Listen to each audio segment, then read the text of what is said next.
The Hermetica, the lost wisdom of the Pharaohs, by Timothy Freke and Peter Gandy, read by Master Case. Chapter 3. The Being of Atum. In this chapter, Hermes attempts to describe God, Atum. Although God cannot be defined with words, Hermes gives some clues for us to contemplate. God is oneness. Everything is a part of one supreme being. Like the number 1, which is the source of all subsequent numbers, God is the source of all. Just as when the number 1 is divided or multiplied by itself, it remains 1, so God constantly remains the oneness. Because he unites everything, his nature is paradoxical. He is the creator who creates himself. He is always hidden from us, yet he is also the world around us. He has no particular name because all names refer to him. God is the supreme mind. He is everywhere and always. The human mind is an image of the supreme mind. Through the power of the imagination, it can roam the universe and be like God in all times and all places. Excuse me. Hermes tells us that if we truly understood the extraordinary power of the human mind, we would then know the nature of God. Everything exists as an idea within the mind of God. He creates all things in the same way that our minds create thoughts. Just as the nature of mind is to think, so the nature of God is to create. This is not something he did at the beginning of time. He is doing it continuously. God is constantly creating creation and will never stop. God is both the material objects around us and the immaterial thoughts in our minds. The world we see and sense is an illusion, however, compared to the great ideas which only exist in the mind. Above all are the ideas of goodness and beauty. These qualities belong to God alone. They can at best be found imperfectly in the material world, but exist in all their perfection in the immaterial world of the mind. They are so perfect that God is in love with them. God is in love with himself. The Being of Atum. Give me your whole awareness and concentrate your thoughts, for knowledge of Atum's being requires deep insight, which comes only as a gift of grace. It is like a plunging torrent of water, whose swiftness outstrips any man who strives to follow it, leaving behind not only the hearer, but even the teacher himself. To conceive of Atum is difficult. To define him is impossible. The imperfect and impermanent cannot easily apprehend the eternally perfected. Atum is whole and constant. In himself he is motionless, yet he is self-moving. He is immaculate, incorruptible, and everlasting. He is the supreme, absolute reality. He is filled with ideas which are imperceptible to the senses, and with all-embracing knowledge. Atum is primal mind. He is too great to be called by the name Atum. He is hidden, yet obvious everywhere. His being is known through thought alone, yet we see his form before our eyes. He is bodiless, yet embodied in everything. There is nothing which he is not. He has no name, because all names are his name.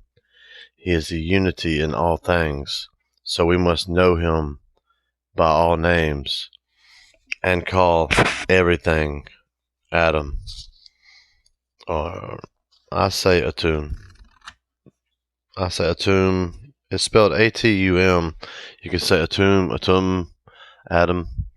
He is the root and source of all. Everything has a source, except this source itself, which springs from nothing. Atom is complete like the number one, which remains itself, whether multiplied or divided, and yet generates all numbers. Atom is the whole, which contains everything. He is one, not two. He is all, not many. The all is not many separate things, but the oneness that subsumes the parts. The all and the one are identical. You think that things are many when you view them in separate, but when you see they all hang on the one and flow from the one, you will realize they are united, linked together, and connected by a chain of being from the highest to the lowest, all subject to the will of Atum. The cosmos is one as the sun is one. The moon is one, and the earth is one. Do you think there are many gods? That's absurd. God is one. Atom alone is the creator of all that is immortal and all that is mutable. If that seems incredible, just consider yourself.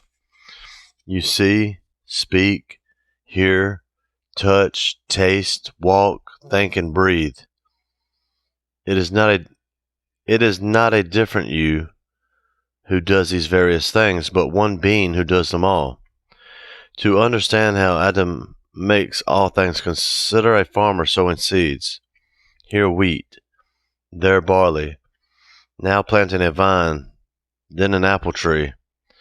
Just as the same man plants all these seeds, so Atum sows immortality in heaven and change on earth. Throughout the cosmos, he disseminates life and movement, the two great elements that comprise Atum and his creation. And so everything that is, Atum is called Father, because he begets all things. And from his example, the wise hold begetting children, the most sacred pursuit of human life. Atum works with nature within the laws of necessity, causing extinction and renewal, constantly creating creation to display his wisdom. Yet the things that the eye can see are mere phantoms and illusions. Only those things invisible to the eye are real. Above all are the ideas of beauty and goodness. Just as the eye cannot see the being of Atum, so it cannot see these great ideas. They are attributes of Atum alone, and are inseparable from him. They are so perfectly without blemish that Atum himself is in love with them. There is nothing which Atum lacks, so nothing that he desires. There is nothing that God can lose, so nothing can cause him grief. God is everything. God makes everything, and everything is part of God. God therefore makes himself. This is God's glory.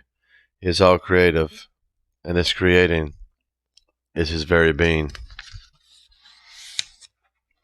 It is impossible for him ever to stop creating, for Atum can never cease to be.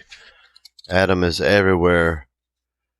Mind cannot be enclosed, because everything exists within mind. Nothing is so quick and powerful. Just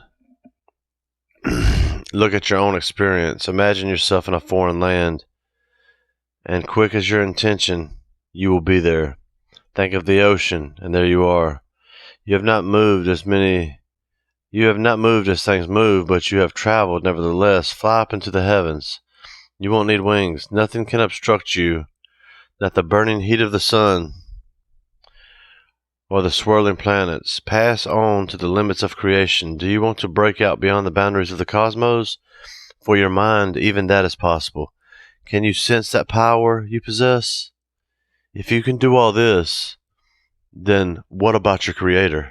Try and understand that Atum is mind.